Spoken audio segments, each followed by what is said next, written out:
Olá! Nosso trabalho ele tem como tema os princípios da ótica, visão dos seres humanos e defeitos da visão. Ele foi realizado pelos alunos Alan de Jesus, Alice de Assis, Alexander de Oliveira e eu, Rinaldo Couto.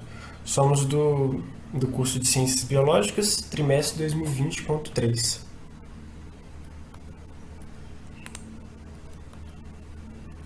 Bom, começamos falando sobre a luz. A luz ela passou por muitos séculos, né, como uma representação divina sobre a sua existência. Foi, por exemplo, na cultura egípcia, em que ela foi representada como sendo um deus, e a luz foi representada, né, por um deus chamado Alá, que era o deus do meio-dia. E ele também era vinculado ao desenvolvimento da agricultura na época. Também temos na mitologia grega o deus da luz, chamado Hélios, que, segundo a mitologia, ele percorria os céus em uma carruagem com 4 cavalos que soltavam fogos pelas narinas, né? E era assim que ele trazia luz para a Terra. Com os passar dos séculos, surgiu outros meios do ser humano interpretar o que seria a luz, e foi com o nascimento da ciência moderna que a gente pôde trazer algumas explicações científicas desses fenômenos ópticos. E assim a gente desenvolveu instrumentos que permitiu a nossa melhor percepção sobre o mundo ao nosso redor, né? E, por exemplo, foi com o auxílio de um microscópio que utiliza princípios da ótica na sua construção que a gente pôde melhorar a percepção do nosso mundo micro, né? E, por exemplo, em 1909, o pesquisador Carlos Chagas ele pôde identificar um protozoário responsável pela doença de Chagas. Foi em 1610 também que Galileu, construindo seus primeiros telescópios, ele pôde observar o relevo da Lua, a composição da Via Láctea e o satélite de Júpiter. E hoje em dia a gente utiliza vários objetos ópticos que facilitam o nosso dia a dia, né? Como os óculos, como também o projetor, que mudou a forma como a gente transmite conhecimento hoje. Sendo assim, tudo começa por uma pergunta sobre o que é a luz. E nesse trabalho a gente vai tentar responder como ela é formada e também como ela se comporta. Bom, a luz é formada por fótons, que são minúsculas partículas sem matéria e se propagam através de ondas eletromagnéticas. E essas ondas eletromagnéticas da luz propagam energia. E como os fótons não têm matéria, essas ondas eletromagnéticas então propagam energia sem necessidade nenhuma de matéria. Outros tipos de ondas que precisam de que haja uma matéria para que elas propagam energia são as ondas mecânicas, por exemplo. Para facilitar os nossos estudos, né, os estudos empíricos, nós representamos as ondas como raios de luz, que possuem direção e sentido da propagação da luz. Então, os raios de luz eles são representados dessa forma, como sendo uma seta, geralmente pode ser na direção vertical ou horizontal, e o sentido da direita ou à esquerda. Mais à frente teremos mais detalhes do porquê a luz ela pode ser representada dessa maneira.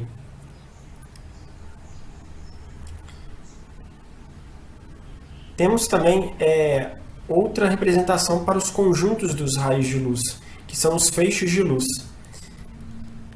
Assim como os raios de luz, eles têm definidos a direção e sentido os quais os raios se propagam.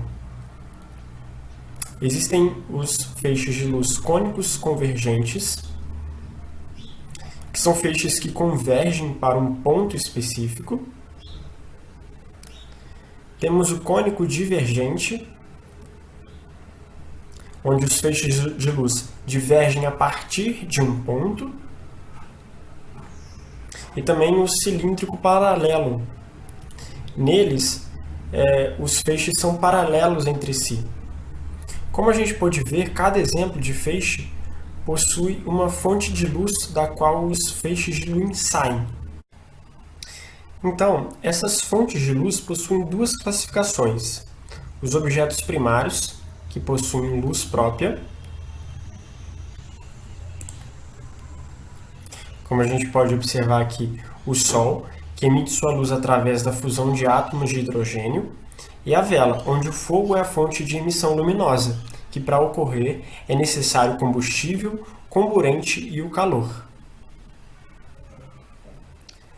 Também existem as fontes secundárias, que são os corpos secundários que não emitem luz. Nesse exemplo, podemos perceber que sem uma fonte luminosa, o solfalho não reflete a sua cor, pois o mesmo ele não emite luz. Mas quando acendemos a lâmpada, o sol ele reflete os raios de luz que são recebidos da lâmpada, da fonte luminosa, podendo assim refletir a sua cor. Agora a gente vai falar de alguns princípios que regem a ótica geométrica. Como vimos alguns slides atrás, os raios de luz eles são representados como uma linha retilínea, e eles podem ser representados dessa maneira, pois se propagam em linha reta em meios homogêneos e transparentes. Mais à frente vamos ver também quais são esses meios. Como exemplo, as luzes do Sol que se propagam no vácuo, são retilíneas e se propagam em meio homogêneo. Também temos o princípio de que os raios de luz não mudam de direção nem sentido quando em cruzamento, pois as ondas eletromagnéticas se comportam de maneiras diferentes. Por isso que não tem essa mudança de direção nem sentido. Por exemplo, a cor azul ela possui um comprimento de onda menor do que a vermelha. Podemos também observar que os feixes de luz se propagam de maneiras diferentes, levando em consideração o tipo de material que eles entram em contato. Nessa imagem a gente pode perceber três tipos de meios de propagação, a depender. O primeiro, na letra C, eu vou pegar da letra C primeiro, é o meio transparente.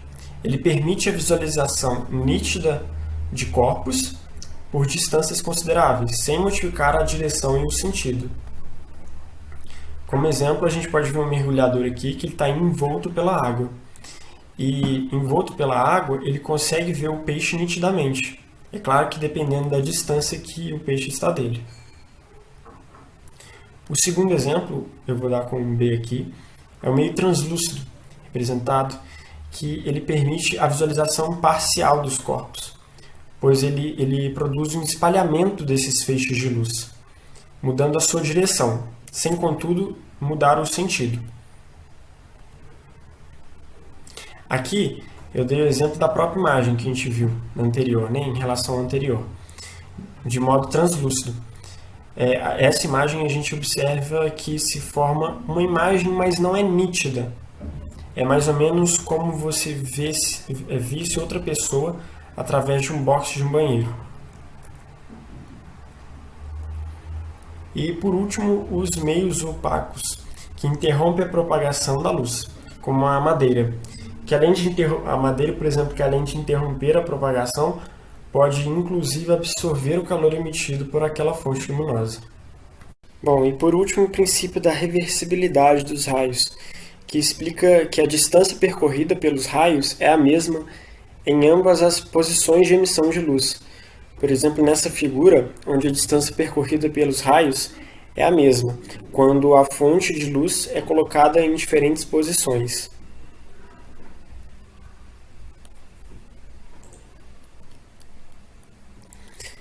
Bom, também podem ocorrer diferentes formas de propagação dos raios luminosos, que são chamados os fenômenos da luz.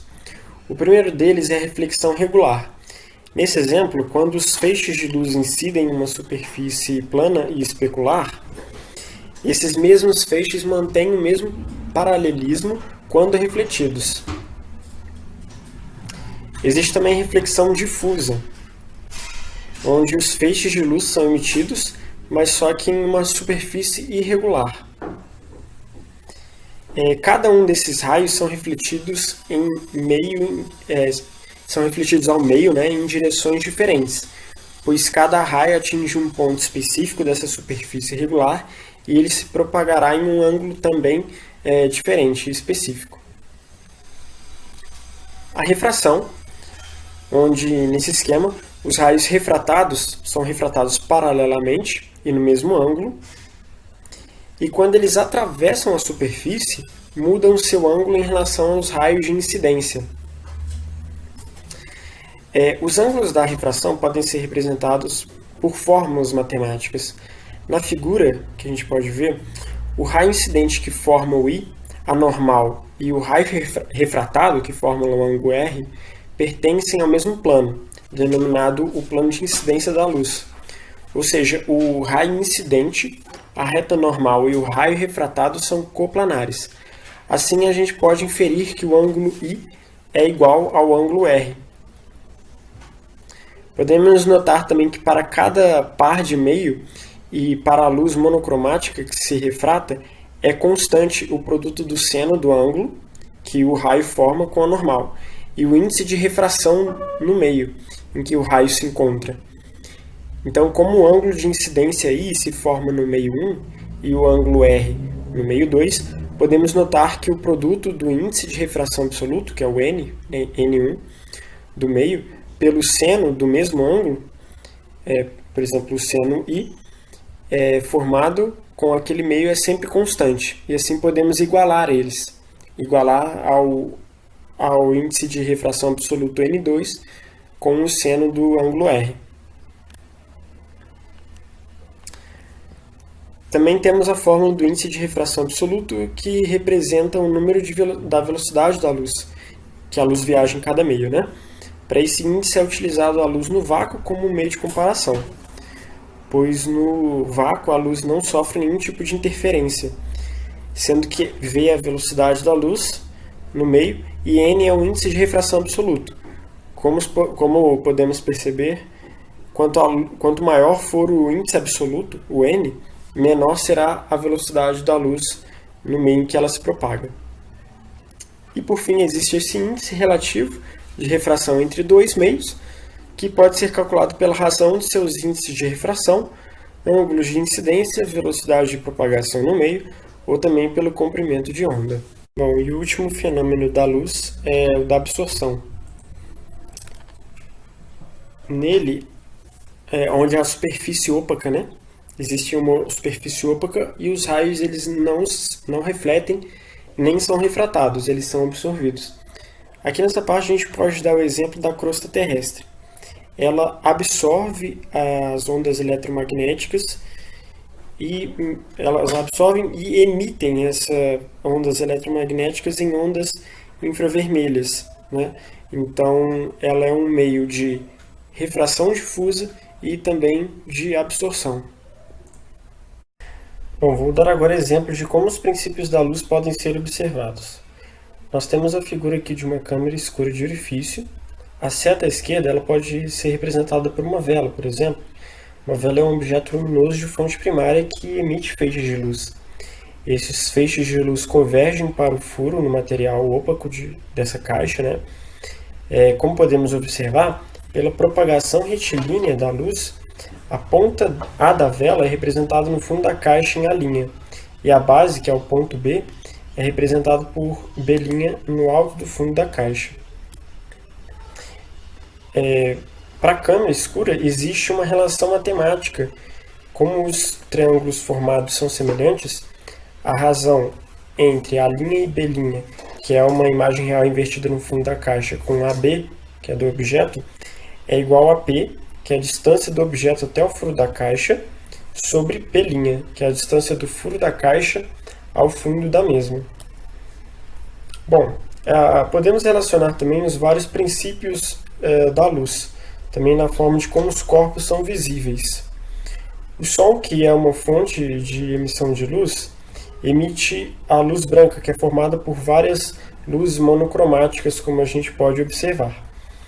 E a cor do corpo, então, é determinada por como o corpo absorve e reflete essa luz monocromática emitida pelo Sol. No caso das folhas e alguns caules de plantas, elas absorvem as fontes eletromagnéticas e refletem difusamente a cor verde, que é justamente dos cloroplastos, que contém as clorofilas, estão presentes nas células vegetais. Bom, o melhor exemplo aqui é a visão, que utiliza de todos esses princípios ópticos. O olho é um sistema óptico humano que possui vários meios transparentes e um sistema fisiológico que possui vários componentes, né, que auxiliam a formação da imagem tal como a gente vê. Aqui está um exemplo esquemático de um olho e ele é composto por vários componentes que auxiliam a formação da imagem que vai ser decodificada pelo nosso cérebro. Um desses componentes é a íris e a pupila. A pupila é nada mais que uma abertura pela qual os raios de luz passam para o interior do globo. Não é nenhuma estrutura em particular, é só mesmo uma passagem dos raios. A íris, por sua vez, ela controla a abertura da pupila dependendo da quantidade de luz que está sendo emitida. Aqui nós podemos ver uma íris contraída. Essa contração faz com que a pupila ela diminua seu diâmetro e isso ocorre quando a gente está recebendo muitos raios de luz. E aqui quando ela está relaxada, né? Há um aumento da pupila. Esse aumento da pupila ocorre em ambientes mais escuros, onde não tem muitos raios de luz sendo emitidos. Aqui outro esquema para a gente observar outras estruturas. Uma delas a córnea, que é uma membrana transparente que reveste o olho externamente, né? E também tem a função de convergir a luz em um ponto específico. Outro também é o cristalino, que é uma lente convergente, que também converge os raios que nós recebemos e projeta imagens reais invertidas justamente nesse componente que é a retina, onde as imagens vão ser projetadas e traduzidas como impulsos nervosos para o cérebro. Aqui nós podemos ver mais um esquema onde os raios de luz atingem a córnea. Esses raios de luz são convergidos até o cristalino. Esse cristalino também converge esses raios de luz até a retina. Bom, e outras estruturas de decodificação são os bastonetes. Eles são responsáveis por detectar a luminosidade do ambiente, mesmo que com pouca luz. Lembrando que com pouca luz, a íris ela se relaxa e faz com que a abertura da pupila seja maior para receber justamente mais raios. E os bastonetes eles detectam justamente o preto, branco e tons de cinza. Também temos estruturas que são chamadas de cones. Eles são responsáveis por detectar as luzes, né? As cores, né? Vermelha, verde e azul. E são as combinações entre elas que justamente resultam nas várias cores que nós vemos e tonalidades. E são justamente problemas nesses cones que causam o daltonismo. Bom, uma característica importante da visão é como a imagem é projetada para ser decodificada no nosso cérebro. Uma coisa que a gente pode falar é sobre a nitidez, né? Então, a nitidez da imagem projetada, ela depende da distância que o objeto vai estar aos nossos olhos. Essa nitidez ela é variável a partir da distância, né? E é possível pela movimentação dos músculos ciliares que movimenta a córnea e o cristalino. Por exemplo, para pontos próximos, para objetos próximos à nossa visão, cada pessoa tem o seu em particular. Se um objeto estiver mais próximo do que esse ponto próximo, o objeto ele começa a perder a sua nitidez. O poder dos nossos componentes oculares eles começam a se perder e a imagem começa a ficar não nítida. As pessoas que não possuem um distúrbio ocular, ela tem a capacidade em média de acomodar objetos a uma distância mínima de 25 centímetros. Nessa equação, a gente pode demonstrar a qual distância o objeto ele vai ser focalizado na nossa retina a partir da distância que ele vai estar nos nossos olhos. Então, a equação à esquerda é 1 sobre f é ponto focal, é igual a 1 sobre p, que é a distância do objeto até o olho, mais 1 sobre p', que é a distância da lente até a retina. Aí eu dei um exemplo de um objeto distante do nosso olho a 25 centímetros, que é o mínimo, né? Em média. Então é 1 sobre f igual a 1 sobre 200 em centímetros, mais 1/15, que é a distância entre a lente e a nossa retina. Fazendo essa equação, o ponto focal onde essa imagem, esse objeto de 25 centímetros de distância do nosso olho vai ser representado. A distância vai ser de 14,1 milímetros da nossa córnea até próximo da retina. E os pontos distantes são aqueles objetos que estão distantes dos nossos olhos. Nessa situação, os músculos eles se encontram relaxados. E a equação é basicamente a mesma, só que o ponto distante ele é representado por infinito, que é a capacidade que a gente consegue enxergar dos pontos distantes beirão infinito. Então, 1 sobre infinito a gente pode considerar como um número muito pequeno, e o ponto focal para objetos distantes, né, é 15 milímetros, é no valor de 15 milímetros. Há alguns defeitos de visões que as pessoas podem ter. Um deles é a hipermetropia, que é o defeito da visão que pode ser causado pelo encurtamento do globo ocular ou enfraquecimento do poder refringente da córnea e do cristalino. Nesse caso, para objetos próximos, a sua imagem é formada além da retina. Com isso, a imagem não se torna nítida, ela não tem nitidez. Para correção da hipermetropia, é utilizados lentes convergentes convexas para aumentar o ângulo de incidência dos raios de luz.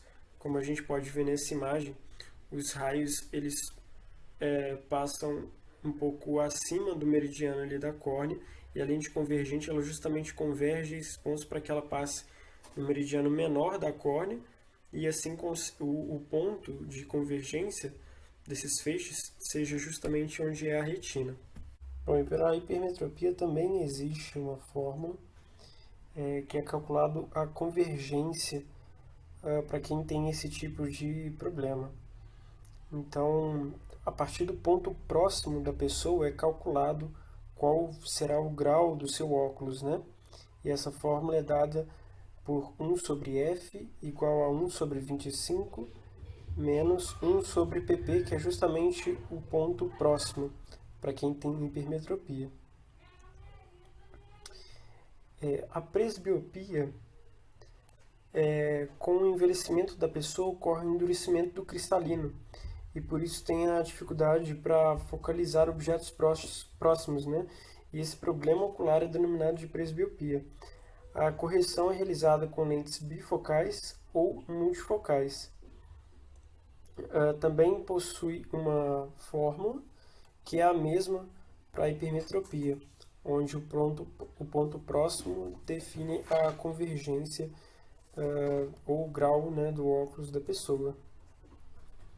Bom, para a miopia, o problema é causado por um alongamento do globo ocular ou aumento da refringência dos componentes da córnea e o cristalino.